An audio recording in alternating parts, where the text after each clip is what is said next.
Hold on, let me put on my Apple Vision Pro real quick. Oh no! Listen, You got my hopes if up. you're gonna be an Apple cuck, you gotta at least flex. That's all I'm saying.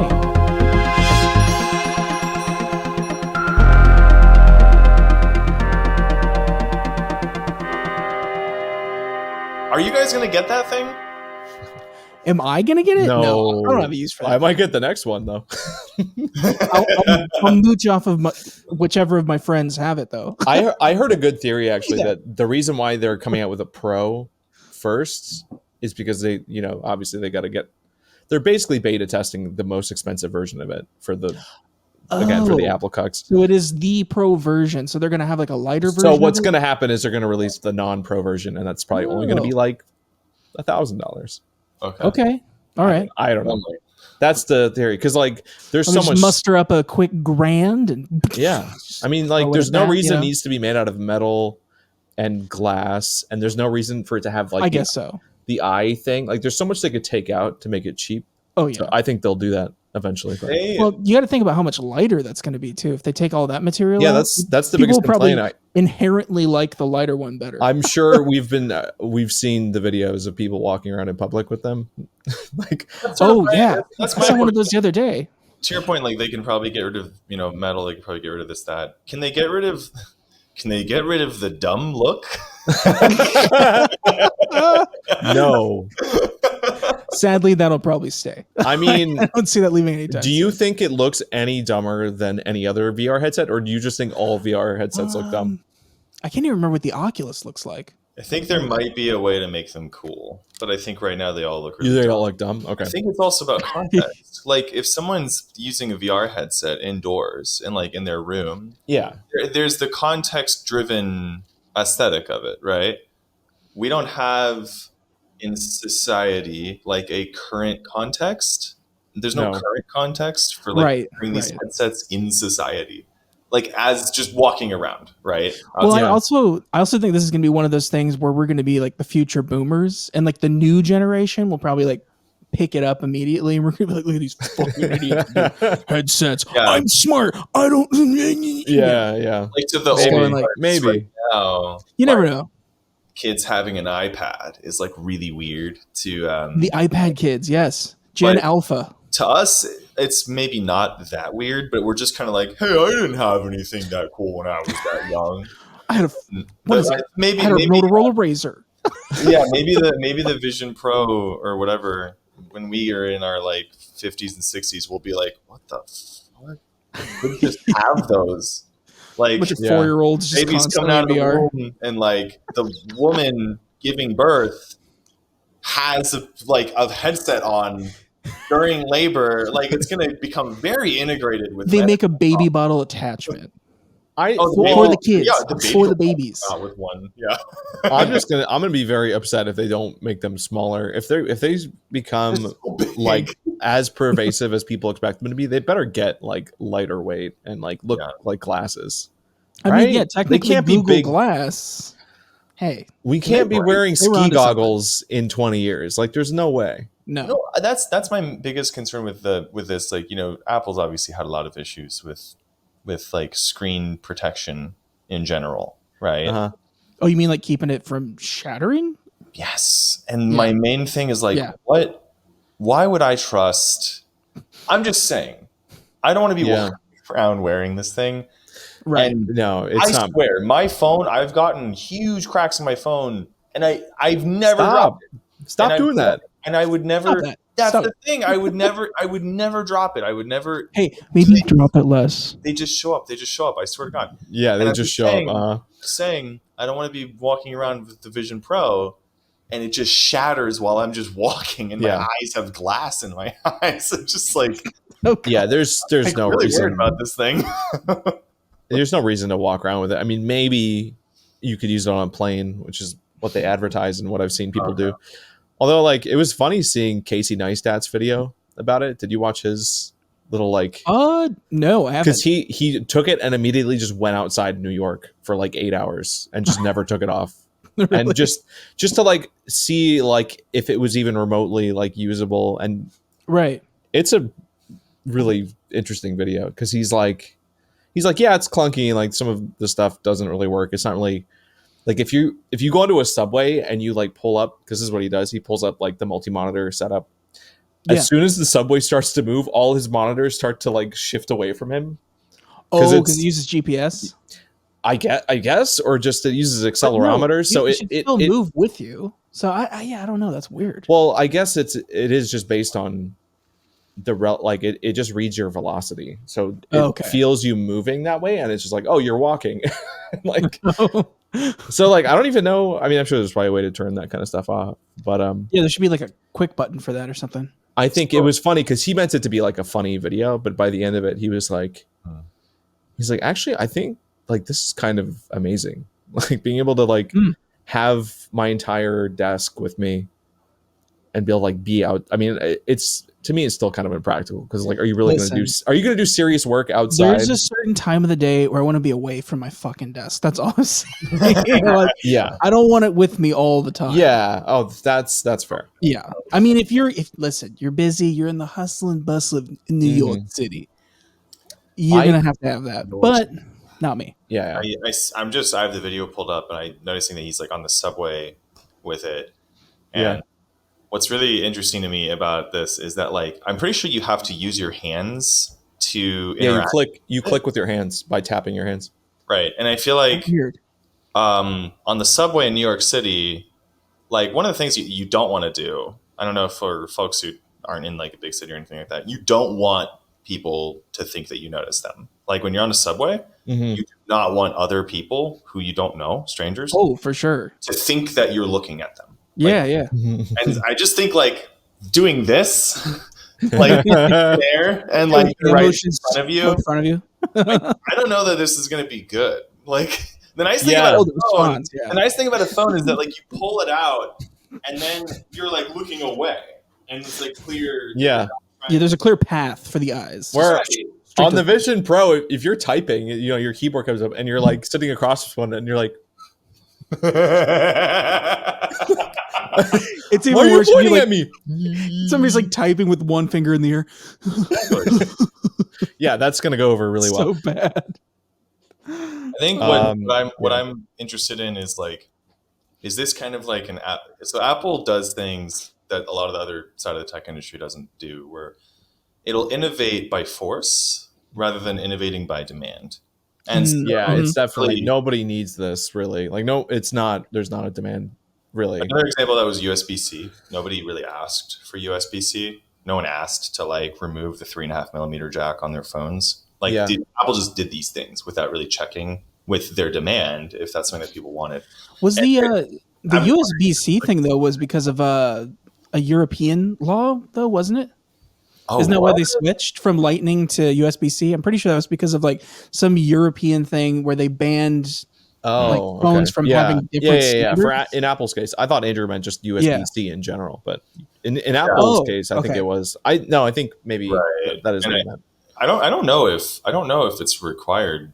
That's really interesting though. I thought that was kind of weird when I heard that because I was like, shouldn't companies be able to innovate and like make their own cable? I mean, maybe there's some argument that a Lightning cable isn't innovative. I don't know, but or why replace everything with it? Because like you could just replace the charging like adapter with this. So like all the MacBooks, it's like all USB-C, and then like if you buy a new laptop since like 2020, it'll be pretty much all USB-C as well. Like from what I've noticed, I'm like, okay, so Apple did that, and then like right after Apple did that, all these other companies started doing it too. But no one was asking for it. Maybe in the EU there was some stipulations. Well, to clarify, I was talking specifically about the mobile devices. Yeah. So they've taken Lightning off of those specifically. Yeah. New phones. So I'm wondering like, is this another one of those cases where Apple's basically like, all right, we don't see any demand for this. We literally don't see anybody asking for this, but we can do it. Yeah. Let's do it. Let's do it. It's really weird. We'll see. I mean, how it goes in the long run. I think it'll depend on how much it improves over time. Because I felt like, speaking of Apple Watches, when I saw the first version of the Apple Watch, I was like, "Oh yeah, that looks kind of weird." I guess it's kind of like a weird shape. Looks kind of thick. But yeah, I'm sure that's going to get smaller. And I think it did by like a tiny bit, but it still looks the same. And I feel like the Apple Watch has not done anything that crazy since it came out. Yeah, I agree. I don't think it looks really that much different from when it came out. So I'm like hoping that this headset will actually change and not just get like micro upgrades, but then kind of just be the same thing forever. Mm-hmm. Yeah. I think obviously the goal is eventually to do like something that can be fully passed through, because you're using cameras to look through it. Yeah, I was going to ask you that. Do you guys know if is it rendering the outside into the inside? Yeah. Oh. So they make it look like it's see-through because it can render your eyes it's not passive on a screen, but you're not really looking at the world. It's all cameras. Got it. So you get that millisecond delay. But apparently it's very good. I mean, it's the best pass-through feed of any headset. Like, because we tried Marshall's Oculus, or was it an Oculus? Yeah, I think it was an Oculus Rift. Or Meta. I think it's a Quest or something now. But yeah, like even that felt very like you could feel the latency of that, or like the lower frame rate and very blurry and stuff. Even with that lower frame rate though, because I don't. Everybody's watching. This was the first time I tried it. I was surprised how good it was. Actually, yeah. I went to think, this is gonna be like, Mm-hmm. You always see the people like freaking out playing the horror games, and I'm skeptical, Yeah. But no, it was pretty immersive. Like I wasn't even playing something that was, something that's gonna make you react like that, and I was still like, oh my god. I still haven't played any like horror games in VR. I'll probably have to do it. Really? I've been threatened that I mean, maybe that's a strong word. I've been strongly encouraged to play like the FNAF games in VR at some point. Oh yeah. And like, yeah, that'll probably happen eventually. But that'd be a fun thing to do for the podcast, actually. Our first horror game in VR. But yeah, I mean, well, if anything, I mean, Apple doing the thing will legitimize the space for other people, because like there's headsets that exist now, but like once Apple's starting to do stuff, suddenly it's like, oh, now the common people that maybe didn't care are going to actually start researching into this stuff. I'm surprised Niantic didn't have any kind of Pokemon Go demo or anything for it. I really thought as soon as Apple's headset came out that they would demo, but they're not really meant to be used outside yet. So, and I want to see too if this is going to be like a Google thing where like, I don't know if you guys know, but like Google will start a whole service, and unless it gets like over 100 million users, they'll just cancel it. They'll just I've seen them do that a few times. Didn't they do that with Google Plus? Yeah. I was gonna say Google Plus was shit, man. They were trying so hard to get everybody to have one of those. They forced everybody with a YouTube account to have it. I remember that being a thing. They did. I forgot about that. What was that service from Google that you could pay like a small fee every month and you could play any game? Is it Google Play Store? Oh! Or is it something else? God, what was that called? Google Gaming Streaming, and it was like, Google Stadia. They shut down Stadia. I was not even aware of that. Stadia was a joke. Ultimately, they tried so hard. Yeah. But the internet is just not good enough to do. The amount of resources they deployed for that was like crazy, but they just like shut it down. Whereas like I think a lot of tech companies will they'll create something, they'll iterate on it a bunch, and then they'll shut it down, and they'll do this for like 5 years if it's just to see.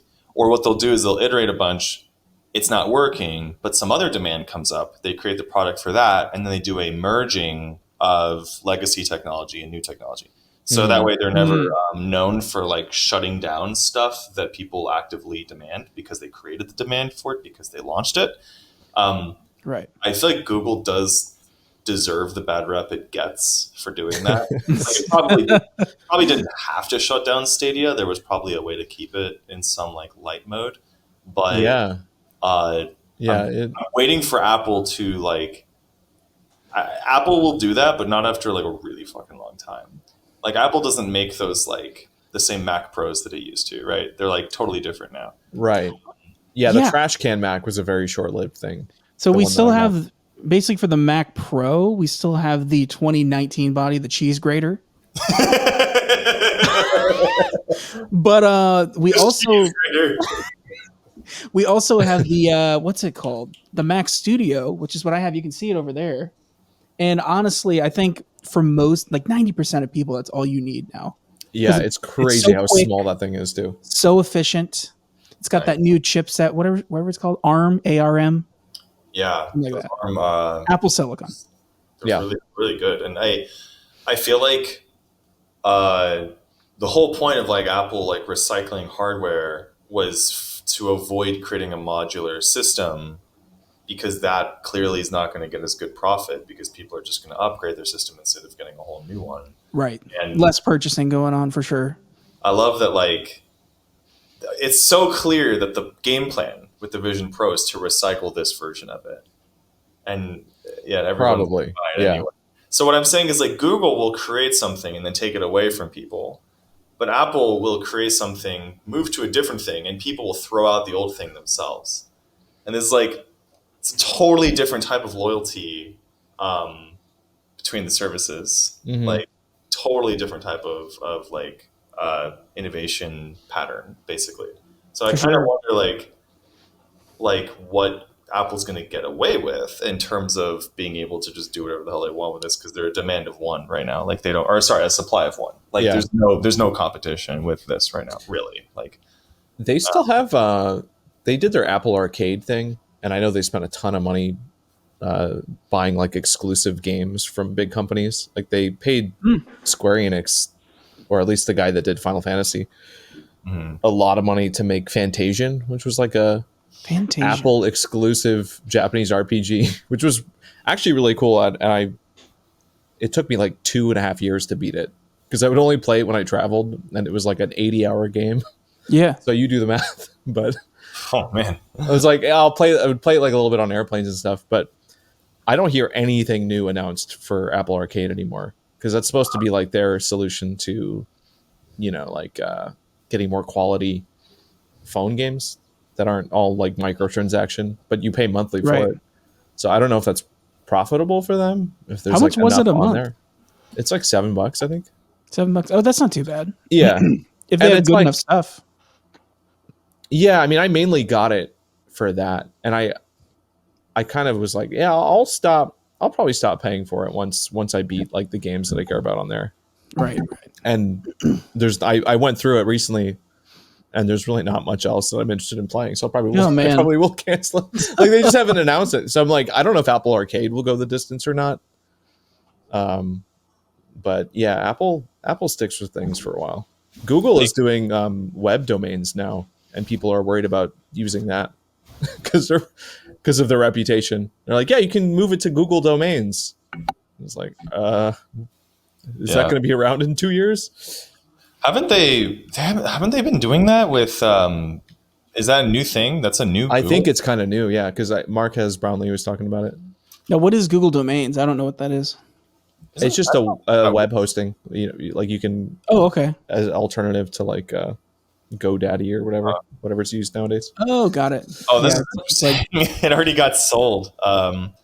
Google no longer offers new domain registrations, but try Squarespace. Wow. Okay. So I guess Squarespace bought Google Domains. Wow. Okay. That was a quick turnaround. All right. So guys, I'm using Google Domains then. Cool. Didn't even know it. September 7th, 2023, Squarespace acquired all domain registrations and related customer accounts from Google Domains. Wow. Damn. That means I think we've used GoDaddy for pretty much everything with like Medley, and anything I've done anything personal. Oh yeah. GoDaddy, because I don't feel like they're ever going to get bought, or maybe they already did get bought, but it's just not within my understanding. But yeah, I didn't know Google actually like. I guess it makes sense. Google was all about that. Well, Google was all about like advertising in its first form, and only advertising, right? Yeah, like that's basically their business model, is ads. And now it's got some other stuff, but most of it's still advertising. I guess I never thought.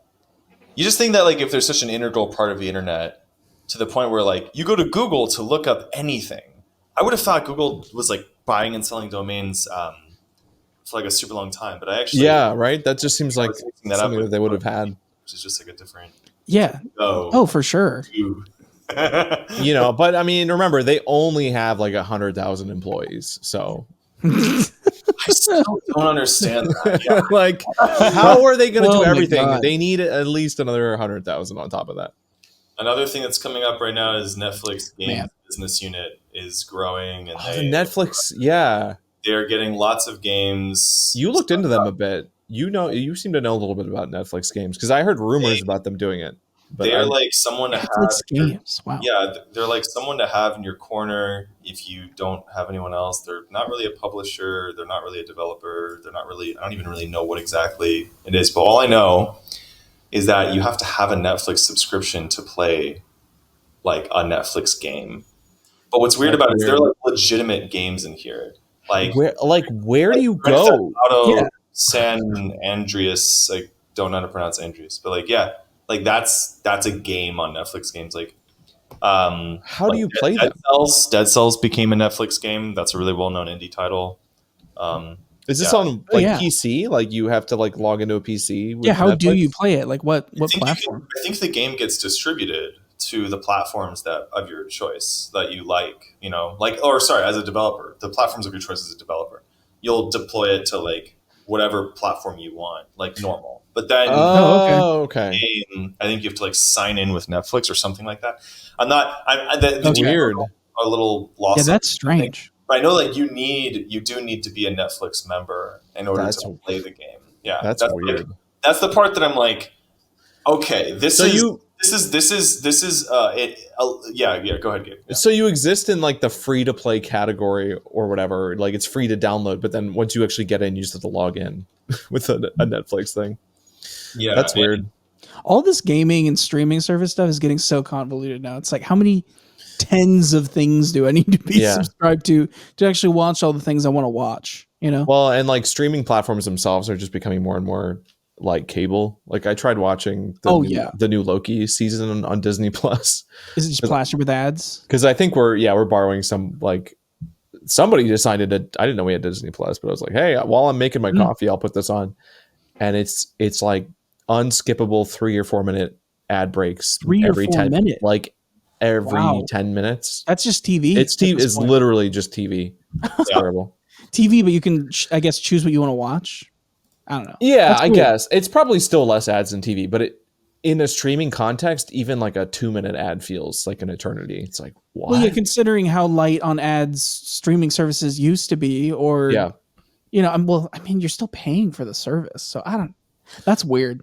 I don't know if this will work because, what I mean by that is I don't know if this will become as competitive as like the Google Play Store or the App Store. I think Netflix is in a league in terms of media with Apple and probably Amazon. I know Apple does some media and Amazon does media. I don't think Google does any media stuff, but if they do, I don't know about it. But like, so Netflix in terms of media is definitely in that like upper league with all those big players. But in terms of like application distribution or like software, like developing software, I don't know.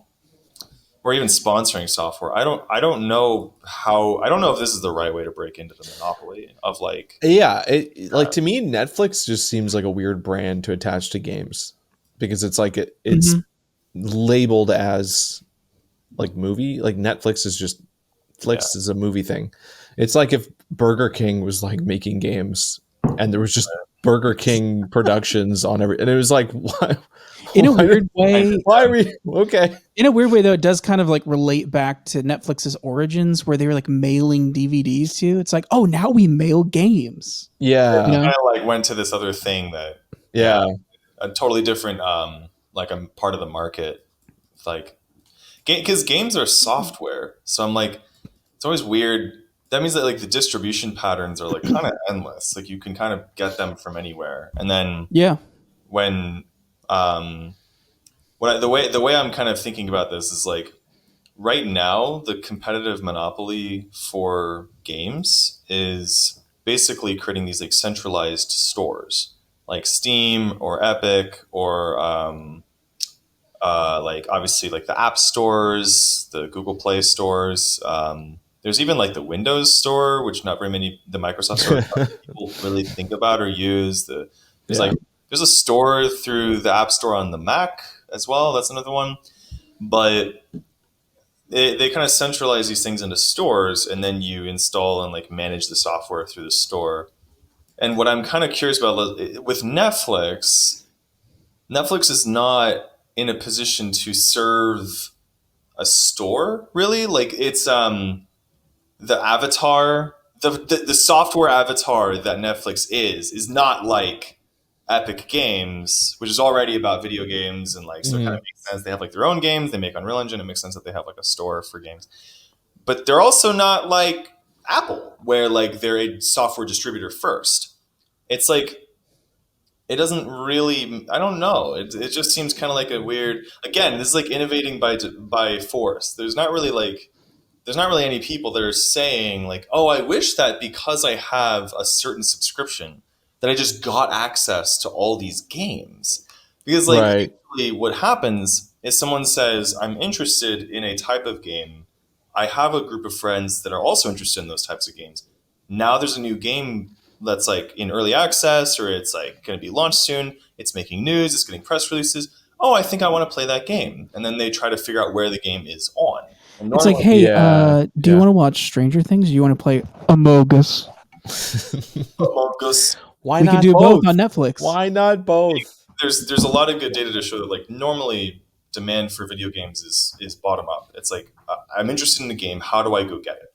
It's not normally like what are all the ways I can play games? Oh, I like Netflix. Netflix has games. I wonder what games are in the Netflix thing. Like no, you're right. No, that's a good point. Yeah, I doubt that's a common thing, and I think even Apple Arcade probably proves that that's also true. It's like top down doesn't really make sense, at least for the core audience, the gamer crowd, the hardcore gamers, the gamers.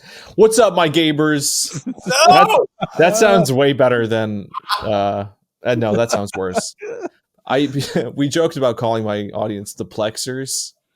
What's up, my superplexers? You know, just like there's no way to take that word. What's up, Plex Nation? That's just my TikTok handle. It's also the name of something else. Anyway, but yeah. What's up, you plexi motherfuckers? Yeah. But even like, I don't know, because I go by G Medley on YouTube, which has been just my handle on anything or on most like other things. And they're like, I don't know. You can't make a dumb audience name out of that. What's up, my melodies? What's up? Like this is what's up, my meddlers? Welcome my music, meddlers. My music YouTube channel, my little melodies in my audience. Hey guys, you ready to meddle today? Don't say that. Don't say that. I'll do that if I ever do the music reaction videos. No. Dude, you need to do that, because if I ever do music critique, like commentary on video game music, I want you to spill that sassy ass tea on that video game music, Gabe. I'm ready. You want to hear me break it down? I do. You know what I should do? I should criticize the Palworld OST. It's way too short. Hey, there you go. Start with a hot one. Half of that soundtrack is just the music they wrote for like the trailers for that game. Oh, really? Reused it. Really? Yeah. So it's just like, is it a pretty limited amount of music in the actual game? There's just not, it's just not a story heavy game. And if you don't have a lot of like different zones or like cutscenes or emotional beats, then like you don't need a lot of music really. Huh. So it's an open world crafting game. So it's very like it's the same thing like with Minecraft. Minecraft doesn't have like a ton of music. Yeah, I mean, I guess you technically don't want music the whole time. No, I'd drive you nuts. Yeah, exactly. So, but still, I don't even know. Like we played Ark with Dustin way back in the day. Ark, and I don't remember if that even had any music in it. Now, which game is that? I can't remember. Ark is like a dinosaur survival game. Oh, really? It's like a primitive, like you spawn on a map with just as a naked guy, and you just work your way up. You work your way to some pants, with wood, and you work your way stones. To some fire and some food. Pretty much. Very. Yeah. He's like, bro, I got to cover the stick. You got to do something. That's it. I'm not making a fire until I got the stick covered. That's all I'm saying. And that's what Nintendo's not brave enough to do, which is why I'm glad we have indies that can, basically show dicks and then also also enslave our Pokemon. Oh no. Yeah, but that's basically the game that Palworld steals from the most is Arc. Probably more than anything else. It's more like Arc, which is not what I expected. Where it's like, yeah, instead of catching Pokemon and doing battles, it's more about like building up your base. Got it. Gathering resources. And I'm almost done with a big Palworld video that I've been working on for like a week. Oh my gosh, can't wait. It's like a 15-minute long. Drop that bomb. I mean, it's probably going to be out by the time this podcast gets out because I might even be able to post it tonight, but we'll see. But there's so much misinfo, so much fake news about Palworld, and people don't even know. They don't even know. Really? And there was a tell-all. The CEO himself wrote this giant blog post. It's all in Japanese, so I used like Google Translate to read it. So I may got not all the information might be right. Fake news? But no, I mean he translated news. He was surprisingly like candid in this blog post. He wrote it right before the game came out, and it kind of sounded like he wasn't sure if it was gonna do good. So he was just like, here's everything we did. Oh, here, hopefully it works. Just thank you to my team and thanks for playing our game, guys. Like we spent every last dollar of our last game building this one. So if this one fails, like we're screwed. Wow. Basically that kind of tone. And then like listing all the miracles that happened. And it's a fascinating article, and nobody has talked about it. I mean, I saw a few blogs like take a few excerpts, but it's insane. So how much? It's a crazy story. I am curious. How much attention is Palworld getting in terms of like the public? Are people excited? An insane amount. I mean, it's okay. Well, probably still it's very successful, extremely successful. Yeah. Come on, what's he worried about? Come on. Well, that's why it's funny because he wrote it and posted it 3 days before the launch, so he didn't know then if it was going to be like a success or if people were gonna. Oh, I see. Okay. Yeah. Yeah, and this is kind of crazy because. Just to it would be interesting to get an idea of how much money this game has generated, like how much income this game has generated. I mean, it's early access. I think it was on sale for like $26, and there's it's. I don't know if I know it's sold at least 7 million copies, 7 or 8 million. Jesus Christ! So, I mean, that number is probably a lot higher now. But the actual player count is much higher because people can play it on Game Pass on Xbox. So like, I just want to say thank you, Andrew, for keeping the podcast Christian. Throwing a little, JC for me. Jesus Lord Christ.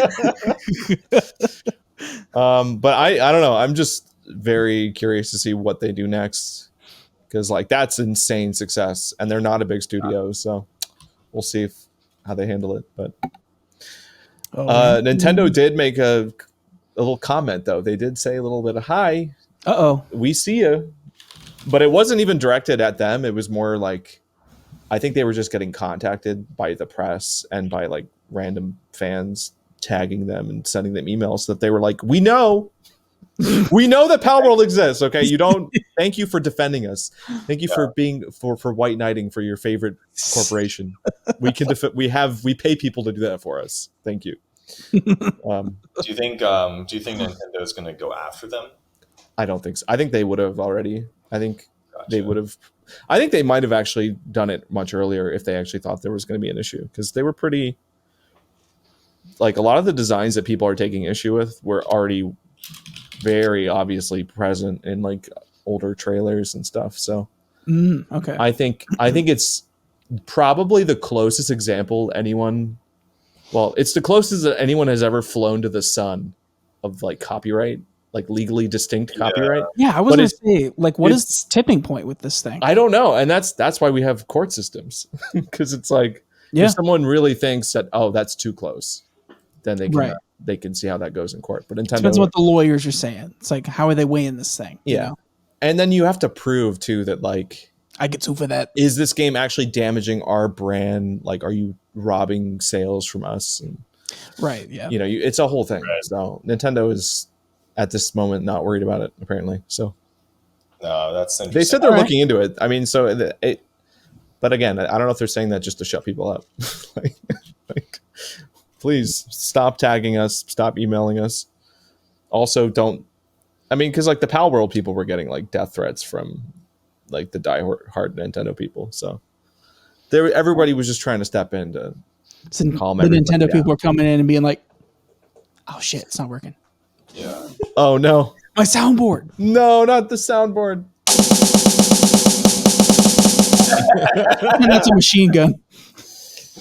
Oh my god, that's the death threat right there. You know, the ultimate, like, what's the word? The ultimate, like, dominating thing that Palworld could do would be to, like, try to get the game on Nintendo Switch. You know they're gonna try. They have to. They have to do it. Yeah. Do some gymnastics, get that shit ready. I bet. Because then they can be like, look, I mean, we've brought so many people to the Nintendo Switch. Like, there's nothing. We're not stealing any money at all, you know, indirectly from that's sales of the game. We're not stealing any money indirectly away from like Pokemon or anything like that. You know? No. Just forget about it. As long as it doesn't get added, I actually think they got so lucky with the way the timing of this coming out too, because we just got the final DLC pack for the current big Pokemon game, which is Scarlet and Violet, like in December. Like that. Scarlet and Violet is done. They did the epilogue. It's like completely over. We also have no idea what the next big Pokemon game is. That has not been announced, but I think that does get revealed, I think, at the end of this month. So they picked like the perfect in-between window of like old Pokemon dead, no idea what the future of Pokemon is. Here's our future for Pokemon. You know, they just stepped in at the perfect time. And I guarantee you they did not plan it that way. There's no way. Well, it's just based on their history. Based on what the CEO said, he had a guy on nothing. the inside. What? They had a guy on the inside. You don't think they had a guy on the inside? I don't think that. On the inside of what? On the inside. Yeah, they got a rat. They got a motherfucking rat on the inside. It is a Japanese company. Maybe he could have poached somebody from Nintendo. Maybe it's probably sneaky. It was probably luck. Yeah. I don't know, but just based on everything else, like all their other successes were also just extremely lucky. Like this game really shouldn't exist. Like it was in such a horrible state. It's really, there's just funny stories. If you go watch the video, it's got to be out now. It better be out by the time I upload this podcast. I don't know what the title of it's going to be. I had to think there for a second. I realized that you were talking to people in the future, and I was like, I was short circuited. I don't go through the whole document, but I'm just saying he was hiring people, like random people off Twitter. He brought in like a senior engineer from some other company that, like, this one engineer convinced them to like pivot their whole engine to Unreal, even though everybody on the team only really ever worked in Unity. And wow. The CEO is like, you can do that. You just have to teach everybody Unreal. And he's like, okay. Yeah, he's like, now it's on your back to like get everybody. And he's like, by the way, we use GitHub. And he's like, what's that? Like, what? You don't know Git? He's like, no, we use this other thing. And it's like, no, that's too expensive. We're an indie studio. We can't use that other thing. It's like, okay. Like it's hilarious. There's so many stories. There's so many weird things. What a mess.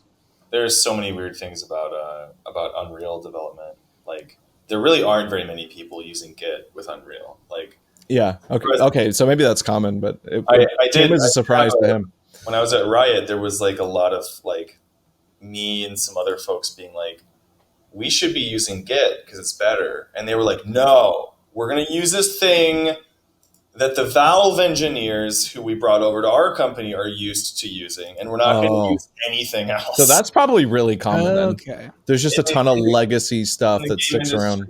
Yeah, well, unless you're using Unity. Like, Unity is pretty Git friendly. But for some weird reason, though, Unreal and some other, like, AAA engines are, like, really, like, bad working with Git. There's like all these issues. Okay. And I get it. Like, look, now that I like sort of like experienced it a little bit, but it's kind of like, it is not intuitive at all. But like, this is a good example of what will happen. Like you'll be coding something, like just plain text code, and someone will lock the file that you're coding because you forgot to lock it because you need to lock the files that you're using. Even if they're not like modeling, like 3D modeling or like animation, VFX, sound, whatever. Even if it's just plain text, you have to like lock the entire. Oh wow! Okay. Yeah. Oh wow! So you become incentivized to split up source code into as many files as possible with as few lines per file as possible. Oh, weird. Interesting. Okay. Yeah, it's really messed up. But it's not messed up for game designers, though. It's fine for game designers because they're not working in code. But So what is the purpose of the locking, I guess? it's easier for designers because they don't have to deal with like line by line, like file types and stuff like that. Got it. Okay. Merging like their change on top of someone else's change, and they're like, we don't know what changed because it's a binary file because it's like a 3D model or something like that. Right. And so there's like that kind of thing. So it kind of makes sense in some regard, but yeah, it's just stuff like that like really does change like how the pace at which you can develop a game. To switch everything over is a huge risk, though. It's like we're going to go from Unity to Unreal. Yeah, like, that's a giant risk. Like we're going to go from I mentioned it in the video. I'm like, huge. I've personally experienced engine changes. Yep. in the game, and it's a lot. Like it is not something you do. It's not something you just do on a whim. Like there's some very serious consideration. Oh gosh, I remember when you guys were going through that. It really sounded like they just did it on a whim. And like, good that they got the right answer though. Like that was the first thing I did was like Googled like what is this game? What like Palworld game engine? Because I wanted to know. It's like and I was like, whoa, that's weird. And then I looked up like another game we might talk about a little is like Stormgate, which is like a new RTS. Yeah. Oh, I want to hear about that. Done in Unreal. There's a lot of like the thing about Unreal is that you have to imagine like Unreal has so many different types of clients that they have to serve. So it's not just game development, but they have to serve the medical field for simulations. They have to serve science in general for that. They have to serve the film industry, and they also have to serve you have game developers, which are also getting bigger. So their clientele, the different segments of clients that they have are so wide and various that their tools that they have to create for the engine have to be like really fucking good. Like the word industry standard is always like you're hearing that all the time anytime you're working with Unreal. So I think that's one of the reasons why people try to get licensing through it, but it is really expensive, especially if you have a larger studio or if you intend to have lots of sales or something. So I feel like it's kind of interesting. You know, you don't see a lot of people being like, oh yeah, for our film we did a lot of the 3D rendering that we ended up using in some of our composites using Unity. Like normally you don't hear that. Yeah. Right. Unreal. Like, yeah. So I think, there's their client segments are keeping the bar high. I didn't even think about that though. How many different things Unreal Engine is actually used for? Yeah. Nowadays. And the amount, big thing. And probably all the different kind of, I mean, thinking of it as being an engine, you'd probably still have to design different interfaces for different workflows. So there's a lot that would go into that too. Because if you're animating something essentially like frame by frame, like old school style, that's going to be a whole different interface than if you're having things auto generated in a video game, I would assume, right? Yeah, well, you might have to think about You're working with a whole different set of tools, I would think. There's so many different, you know, the base tool suite in Unreal is vast, but then there's also third party tooling because they made their system very easy to like plug in like third party tools and stuff like that through plugins. So like it's really like you can kind of do whatever. So you can even mod that shit. That's you can mod it for and you can. I think there's a lot of that for the film side too, which is surprising. So nice. It is focused. It's very good for. I mean, they call it Unreal because it's very high fidelity, like realistic environments. That's what it's good at, which is why it's so weird that they made that pivot. And again, it just shows to me like a lack of cohesive planning because like all the pals are like the most cell shaded, like cartoonish things ever, and they're like, yeah, let's put all these in Unreal Engine, but not change the pals. It's like choose your level of realness, I guess. It's like I compare it to Who Framed Roger Rabbit. It's like watching like a live action movie with like, but there's just cartoon characters in it. That's what playing Palworld feels like. And they'll say that like in interviews now, they'll be like, yeah, we like the idea of having that mixture of, you know, dark elements with like cartoonish stuff. And I'm like, no, you don't. That wasn't planned.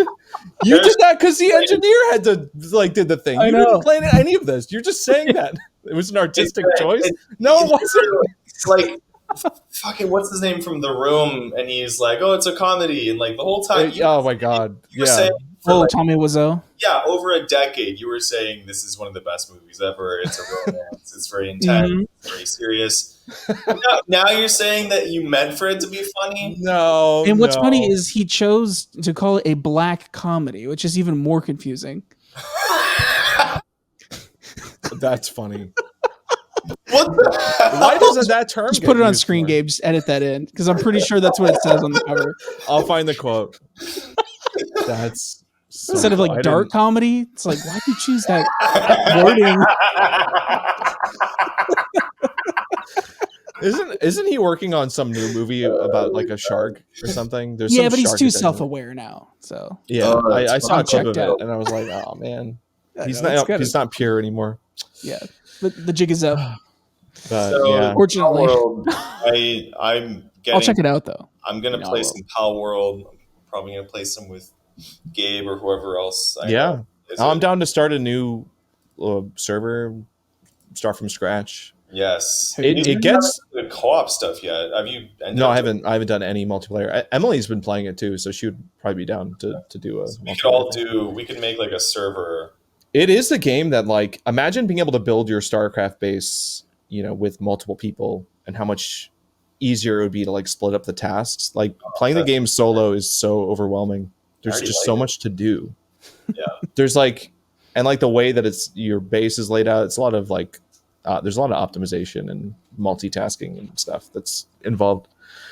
It's really fun. I've been working on this video so long, I haven't had that much time to play it. And then Persona came out, Persona 3. Atlas / Sega, someone from them were like, hey, you want to make a video? And I was going to play this game anyway. Yes, please. Hey. Wow. Although that sets a worrying trend of games costing $70 now instead of $60. It's so interesting if we see games go up from 60 to 70. The funny thing about that is I think due to inflation, they should actually be more like 80 or 90. That's kind of what I'm thinking. I got a lot of comments on that video that were like, yeah, this is $70 for a remake. But I'm like, we're lucky it's only $70. Like it could be so much more. Yeah. I'm surprised Nintendo hasn't also gone ahead. And they might. Honestly, with the new Switch, I would not be surprised if all those games are $70. I'm getting that thing as soon as it comes out. I cannot wait for the new Switch. Where is the new Switch? When are they going to announce it? I need a Switch that runs the console titles like Breath of the Wild. Yeah. At 60. That would be nice. And make it 4K while you're at it. Tears of the Kingdom. No, they're not that good. I could have said Tears of the Kingdom. 2K maybe. But I mean, even just Breath of the Wild doesn't run at 60. So, yeah. I mean, it does sometimes, but not usually. I'm calling it, Gabe. It's going to be 8K at 120. How much they're not going to do? That would be amazing. That would be incredible. It's just going to be the most minor. Like, we added more storage. Oh my god! An extra gigabyte. They actually call it the Switch 2, and it's just more space. Yeah. How many gigabytes does the Switch have in storage? That's a good question, actually, because I just had to remove a bunch of stuff. It's not That's much. What I want to know. Internally, it's like 32, maybe. I don't remember. That is what. An maybe SD card? Maybe 60. An SD card in 2011. SD card to help with it. Yeah, you can put a little micro SD in there. But I think I think if you get the OLED, it comes with 64 whole entire gigabytes. Nice. It's like nothing. Pathetic. Sad. That's enough for 3 games, maybe, depending on the game. I remember when like 500 Unbelievable hard drives were like, whoa, that's a lot. At least give me like 5 SD cards in RAID. Yeah. There you go. That way, if one fails, I just lose everything. Perfect. But you can get a micro SD for 128 gigs and throw that in there, and that's only going to cost you $9,000. That's what I did, except not $9,000. No. Did you market that shit? Maybe. All right. Maybe. It works. It works. Switch is doing good, but God, that's a tired little system. 5 years old, almost 6. It's crazy to think about. Isn't it 8? It's 2016, right?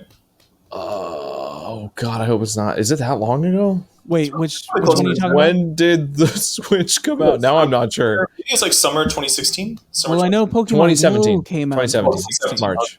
So yeah, 6 years, about 6 years. Yeah. Yep. 6.5 or something like that. So what? Wait, So what about Stormgate? You said something's going on with this like StarCraft game. I just pulled up a trailer for it because I remember seeing this at the Game Awards last month, 2 months ago. There's been a lot of basically speculation that Stormgate is going to be the next like competitor to StarCraft. This looks so not. I mean, obviously it's an RTS, but like the units, like I see Marines, I see Zerglings. Yeah. I'm like, okay, all right, yeah, I see what we were doing here. So what happened was a lot of people from the StarCraft team, and this is the original StarCraft team, like Brood War, and some of the newer folks who like joined SC2, they left after SC2 went free to play in 2020. Oh, okay. And they created a new company called Frost Giant Studios to create basically Stormgate. And the idea was they wanted to take what StarCraft had kind of lost in terms of being more about like a mechanically invested game. And it had over time become more of like a mind gamey kind of strategy game, more about guessing and fog of war, like so to speak. And I think that they're trying to sort of bring back like an older style of RTS games that's more mechanical, that's more based on accuracy and input and speed. And I think that that's kind of exciting to think about. But anyway, so that's really cool. It's kind of a simpler RTS than StarCraft because of that. So I kind of think it's interesting what they just did. There's been a lot of speculation that it's not going to work out because what happens with RTS games in the industry is they normally get funded and then sort of don't make it to production because it's really hard to get a player base. But what's happening right now is they just did what is generally a pretty good milestone for RTS games, which is a streamed developer tourney.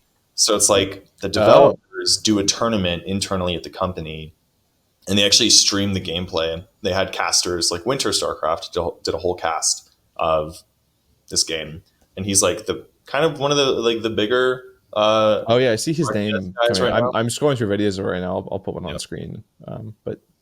And so this is really good news and for the RTS community, and basically indicates that there is some serious thing happening here. There was a closed beta as well that already went through a while ago. That was kind of like they got a bunch of pros from the StarCraft community and had them do a tournament as well. But I think that usually when you get around to the point in an RTS lifecycle where they start signaling like developers doing tournaments, historically that's been a very good sign that there's going to be like an actual production launch of some kind. And same with like closed beta tournaments and like money prizes and stuff like that. And so I think the rumors that we're going to get to actually play this game this year is probably true. So I make a prediction that will actually go into like early access on Steam. So it's been in production for 4 years? Yeah. Less than 2020? Okay. Yeah, a while. Or I think it was how long has Stormgate been in development? Here we go. I think it took me forever to find the trailer. I'm going to just put this up on screen. I guess what we know is that they debuted a video of the game June 2022. But people, I remember in 2020 hearing that people were leaving Blizzard to go start working on this other RTS. So yeah, I think it might have been around then. Speaking of Blizzard, damn, it's cold. It's chilly. Chilly. Look at those Zerglings. Nice hot chili. Those are Zerglings. And that's like the exact silhouette of a Marine. Like, it's very specific. But there's new stuff in here too. Like, this would be so fun. Like, that's Garen from LOL. Yeah, so like I see champions and stuff. I mean, I don't know how that's gonna work, but I see a lot of particle effects. I have no idea how to win that shit. I think one of the interesting things we'll see with this game is there's a lot of interacting with the map that I don't feel like StarCraft leaned into very much. Oh, okay. And that's all I'm going to say about that. So, yeah. Interesting. The map is. This isn't the game that Day 9 was involved with, was it? That's another thing. So Day 9 started a game studio and has like investors and stuff, and they're also creating a strategy game. Oh, okay, that's just different. Don't know if it's real time, but it's a strategy game. It's a multiplayer strategy game. So it might not be real time. You can't really tell based on the. You don't know based on the posts and the press. You don't know for sure. Okay. If it's real time, but it is a strategy game of some kind. It's probably a real time strategy game because it's Day 9. But yeah. So the RTS genre might not be totally dead, but it is. I would say it's on a lifeline of Blizzard / StarCraft 2 or like the StarCraft remake as well. Mm-hmm. And this is if they can get this out and lots of players and do lots of tournaments and stuff and get lots of esports. I just want to know why the lower right hand corner of the screen is calling me a beta. I just want to know who in their right mind would host a tournament for a game that's not out. Are they? Who would do the beta version? Who would ever try to do that? I know a couple of hoes who would do that. No, you don't. Would ever do that? They're the first ones to do it. Let me tell you, if I was ever a game developer, I would never. Oh, hold on. Wait a minute. I would never do that. All right, hold on. Let's. So we'll see. While we're. Oh my God! What is happening? Okay. I need to understand what just happened. Ouch. My ears. I'm sorry. We're gonna headphone users delight. I think Buster said he tagged us in a video. Oh no! Here we go. Shout out to Buster Beachside from the Superflexes. Wait, hold on. We got Emily dropped a fun little little chicken nuggets. These are some Bible verses that you can use if someone hurts your feelings. Emily's so good. She's giving us Christian content. Or if they're a little fart sniffer. Let's get started. Makes me really happy right now. I feel very if only you would shut up confused. And let that be your wisdom. If you do so again, I will lay hands on you. You should mind your own business. You should mind your... You can leave. You son of a perverse and rebellious woman. Apart from me, you are cursed. Yes, I know. Be quiet. Naples is perfectly formed like a goblet. I know that's supposed to mean it's meant to be like a good thing in the context of that scripture, but I meant it in the bad way. Hi there, you nuggets. I just want to know where I can get this version of the Bible. Yeah, where has the church been gatekeeping the good scripture? Listen, I need my passive aggressive Bible. That's what I've been. So funny. I need more of that. I want a nugget themed Bible. Just a nugget themed Bible. Oh, we found. Oh, wait. This is a. Okay, here's Buster Beachside's video. All right.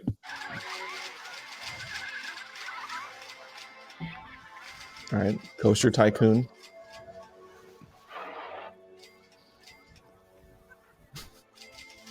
I have a bad feeling about this. Anytime I see any footage from this game, it's usually people doing sadistic stuff. Oh no. So I'm on guard. Is the track just going to end at some point? Though. What a beautiful game. The jerky little turns. Oh no. I mean, that's an impressive thing to do in 2D though. Yeah. Like, God, the layering. Oh. Wow. Okay. All right. Oh my! The twist is that it's fine. The twist is that. Well, I think did you see the title? So he was trying to show that this has like interlocking looping, which I thought was kind of interesting in the center of yeah. See, I'm not aware of like Roller Coaster Tycoon mechanics enough to know what I'm even looking at. I would have really liked. I feel like. Oh, I see. I feel like this deserves like a TikTok reaction video where the guy's just like. Where's this screen? Is it? My lame brain was just waiting for the fucking thing to crash the whole time. Oh like, yeah, the fact it? that the loop Where goes is through another. That's that. I see that. That is pretty fancy. I like that the comment here is classic gain. Classic. Yeah. I love this. This is my favorite gain. Thank you, Buster. I think that was self promo, but we'll let it slide because we did say I think that was beautiful. We'll let people send us anything. So Lovely girls on the devil's wheel. I don't even want to know. Dear. Oh, okay. No. Well, I think we're done. We did it. We did it. Oh my god! I know what's getting cut. Anyway, I love our algorithm is so young and untrained, and so.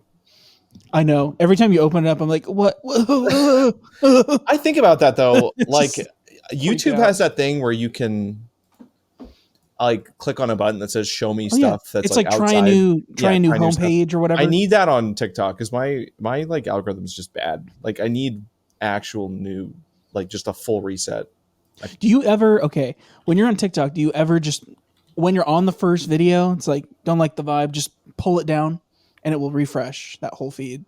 Oh. You mean you just like you intuit that like based on the first video that they're probably all bad? Yeah, I've done that before. Yeah, all you do is just pull it down slightly and it'll just refresh and give you all new stuff. Maybe I should do that. Yeah. Do you never do that? If I feel like I'm getting a bad vibe from the first few, I should just do a full reset. Hey, yeah, it might be worth trying. That's good advice. So, yeah, and it usually provides something pretty different from what you have initially. So, yeah. I gotta know if you guys are aware of this. I think I'll probably be heading out in a few minutes. By the way, I know we were doing a short episode. They're asking me if I'm ready in about 10 minutes. So I want to ask you guys real quick, unless we have any other major topics about the social media congressional hearing. Do you guys know? I don't know what's going on. I have I know nothing. No, it's like this is hot news right now, and it's so funny. Oh my god! What happened? So is this another case of CEOs being in front of old people? Yeah, and it's like the TikTok CEO. Oh, fun! Zuckerberg. It's like fun. Oh wait, so that footage I just saw was new?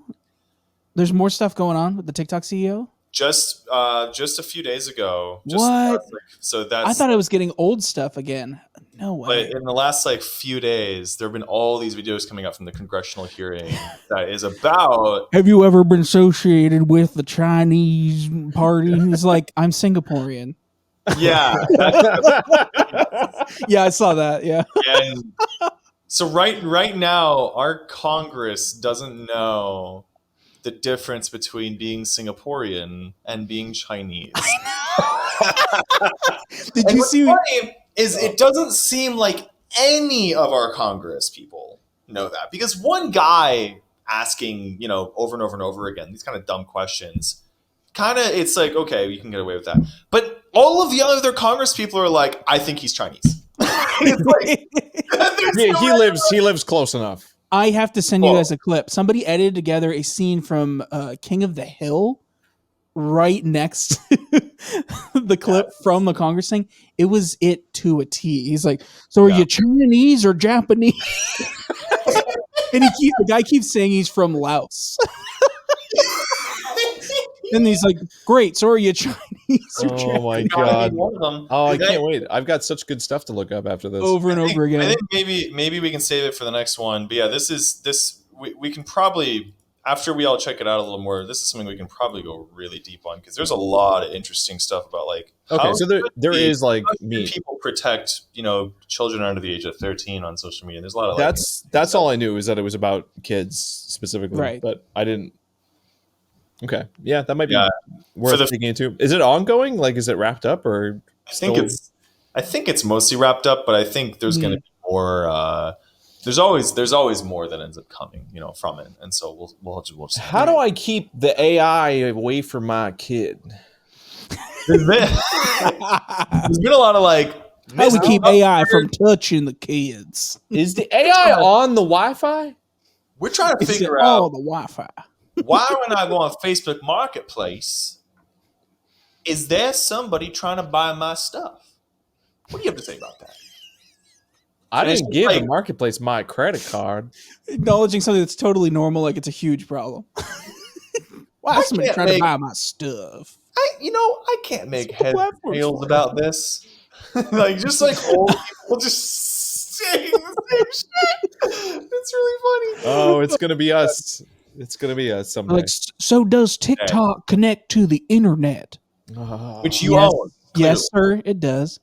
And does it use data to present you those videos? Yeah, so it does. I think there's the really viral clip to look up if you haven't already is Mark Zuckerberg apologizing to victims in front of Congress by force. Basically, Congress forced him, you got to stand up and apologize right now. And he turns around and he looks at all these films. Say you're sorry. I am sorry for what you guys have been through. We are trying to figure out what to do, and this is that happened. That happened during one of these. Yeah, look it up. It's fucking hilarious. It's like a good old preschool apology. What? It's so bad. It's so bad. Say you're sorry, little Timmy. But it's amazing because in real time he comes up with a legitimate apology that I feel like is really genuine. Actually, it's like a moment of respect. The question is whether he means it. And if it's even their fault. Yeah. Whose fault is it really? Oh man, yeah, I'll have to look this stuff up. I could pull it out, but I don't want to get into it. It can be for the next one. Yeah, that's fine. Yep. I got to do my research. So it's cut a little short, but that's okay. Oh man. Wow. We stand a short pod. You guys. That's all I'm saying. That's good. It works. Works for me. We got through a lot of stuff. Oh wait. But the only thing we didn't do. Oh, I don't need it. I don't have to. I can just say it because we have graphics that come on screen. We're sponsored by G Fuel, by the way. God Fuel. Our favorite God Fuel. If you use code SUPER, you get a nice percentage chunk off. I think it's 20%. Damn. Every time you think you don't need it, that's a deal. I feel like it's never been consistent. Even when I'm told something and then I go check what it is, I feel like it's different. But you save money, so I vaguely remember 10% not being the right number, so it's got to be 20. Yeah, I think it's higher. It's higher than that. Yeah, watch it be like 50. If you use our code, which is what is it? Code SUPER. That one, just SUPER. That's the one. Just that one. You will get some percent off. Yeah, some amount off your purchase, anywhere between 1% and less than 100%. Yeah, we thought it would be fun to randomize it, so we asked for that. It's somewhere in there. You'll find it. Mm-hmm. Just buy, you'll see. And we put our socials up and stuff. You guys know where to find us. We're somewhere. We're around.